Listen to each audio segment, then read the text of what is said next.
नमस्कार दोस्तों। पीडीएस प्रणाली भारत में बहुत पुरानी है।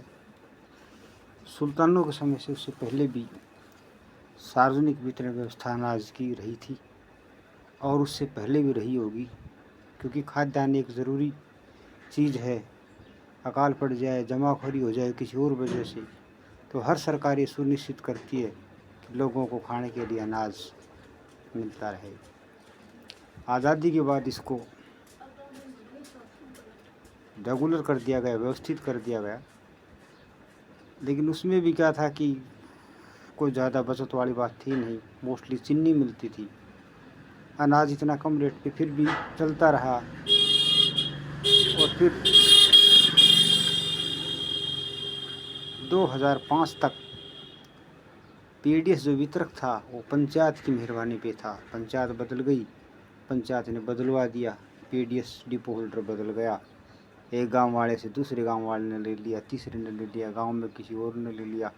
गुटबाजी होती रही और इस प्रकार डिपो होल्डर जो थे वो रेगुलर नहीं थे। लेकिन 2005 के बाद में जब से ये बीपीएल का फंड आ गया, बीपीएल के कार्ड बढ़ गए हैं, अनाज की रेगुलर सप्लाई हो गई है, तो एक डिपो होल्डर में भी एक ठहराव सा आ गया है। जो थे वो टिके हुए हैं।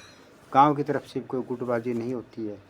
गांव में भी बदल गए लोग, वो पंचायत सिस्टम, वो गुटबाजी सिस्टम वो नहीं रहा, क्योंकि एक एजुकेशन ऐसे व्यवस्था कर दी चुनावों में कि एजुकेशन के कारण जो जिन्होंने धंधा बना रखा था चुनाव का, वो तथाकथित हट गए, गांव से दूर हो गई और नई पढ़ी लिखी पीढ़ी आ गई। जो बनते हैं तो ठीक है, नहीं तो अपना कोई काम धंधा लगे रहते हैं, उसमें चले जाते हैं।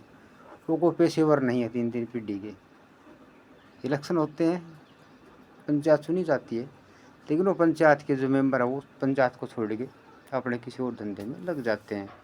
तो इससे क्या हुआ, डिपो होल्डर जो था वो अपनी जगह पे है और कोई झूठी गुटबाजियाँ ना वो भी नहीं रही और ना उसको किसी की तरफ से हटाया जा रहा है।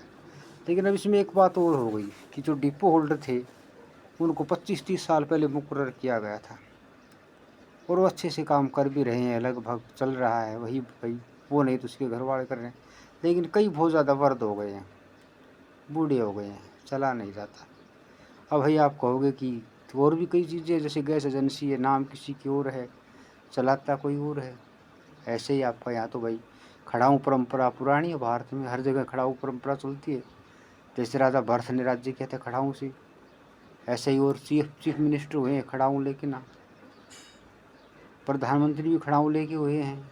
तो इस प्रकार डिपो होल्डर है, गैस एजेंसी का मालिक है, या कोई और अलॉटमेंट होती है, वो किसी नाम की, किसी को और नाम होती है, कोई और उसको चलाता है। लेकिन जब तक ठीक चल रहा है कोई दिक्कत नहीं है, भाई किस नाम किसी के भी वो चला रहा है। लेकिन कई बार क्या होता है कि वो डिपो होल्डर है वो बिल्कुल टू ओल्ड, इतना ओल्ड हो चुका है उसको पता नहीं कहाँ क्या हो रहा है, या तो जो उसको बांटने वाले वो गैर जिम्मेदारी दिखा दे तो फिर क्या होगा, या वो रेगुलर नहीं कर रहे हैं, या ये समझे कि भाई तुम्हारे तो नाम ही हो गया है, जब तक ये जीवित है तुम्हारे नाम ही रहेगा। तो चलो कोई नाम हो जाए, कोई दिक्कत नहीं, लेकिन कोशिश ऐसा करो कि उसको व्यवस्थित करो, उसकी एक उम्र बना दी जाए कि उस उम्र के बाद वो एक्टिव नहीं है। तो करने के लिए तो कोई भी कर देगा, कोई काम करवा लेगा, उसका बेटा है, कोई और है, कोई रिश्तेदार आ जाएगा, क्योंकि कमाई का ज़रिया है भाई। अब तो खैर बहुत कम हो गया, कमाई उतनी रही नहीं, अंगूठा वगैरह लगता है इसमें, लेकिन फिर भी भाई काफ़ी है इसमें अभी भी। तो कौन छोड़ना चाहेगा, कोई रिश्तेदार आ जाएगा, कोई भाई बेटा कोई और आ जाएगा। लेकिन फिर भी कोशिश करो कि क्राइटेरिया हो, और जो बांटने वाला होता है वो कम से कम इतना सक्षम हो कि अपना उठ के काम कर सके। एक एज लिमिट तो होनी चाहिए। ये नहीं कोई 85 साल का हो गया या एक्सपायर हो गया, सरकार को पता भी नहीं चला और कोटा चल रहा है। तो ये जिस प्रकार नंबरदारी की उम्र मुकर्रर हो गई, तो कोटा सिस्टम की भी उम्र है ना, डिपो होल्डर की भी एक उम्र हो जानी चाहिए। हर किसी गांव में, हर जगह की बात है, किसी खास गांव के लिए कोई दिक्कत नहीं कह रहा हूँ, कि जहाँ भी मान लो उसकी उम्र 70 साल है, 75 साल है, जो भी मुकर्रर करनी है सरकार को वो कर दे। उसके बाद सलेक्शन एक समस्या हो सकती है, क्योंकि कोटा लेने वाले की हर कोई जाएगा, लेकिन उसके बाद कोई तो क्राइटेरिया होगा और बेस्ट में से बेस्ट कोई निकल के आ जाएगा, तो उसको कोटा दे दो, फिर कोटा चलेगा। कहीं कहीं ना कहीं तो संरक्षण करना पड़ेगा ना, आज नहीं तो कल करना पड़ेगा। तो वो तो एक बार किया था हाँ वो सरकार ने, पिछली सरकार में, उसके बाद उसको पेंडिंग में डाल दिया।